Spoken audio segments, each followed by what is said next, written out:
Hello everyone.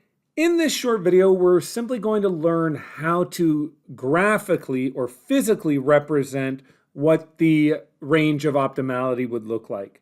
To do so, there are three things that we're going to need to know.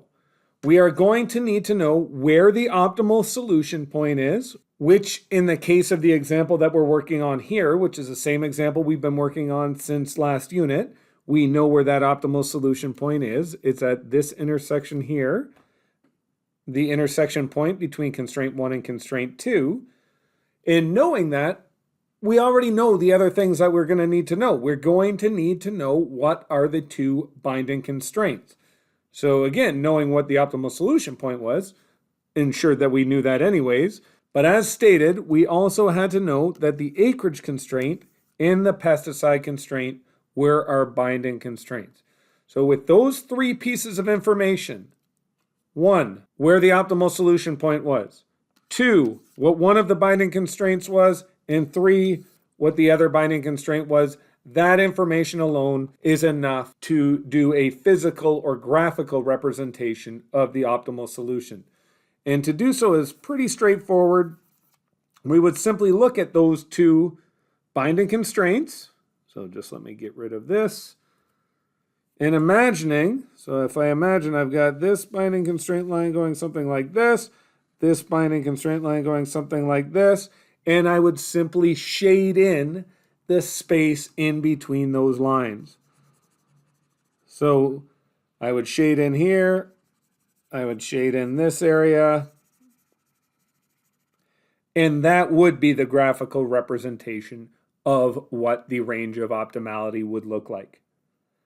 I'll do this one more time on our slightly more complex example where we were dealing with fertilizer A and fertilizer B. Even though this example is slightly more difficult, it's really not that bad. We need to know those same three things. 1, where the optimal solution point is. And the reason why we need to know that is because knowing where that point is, it immediately points out what our binding constraints are. So knowing that my optimal solution point happened here, that gave me that I have one binding constraint of nitrate and a second binding constraint of ammonium.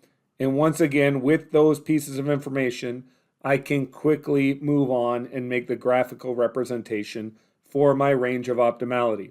So getting all of that stuff out of the way, including this objective function line.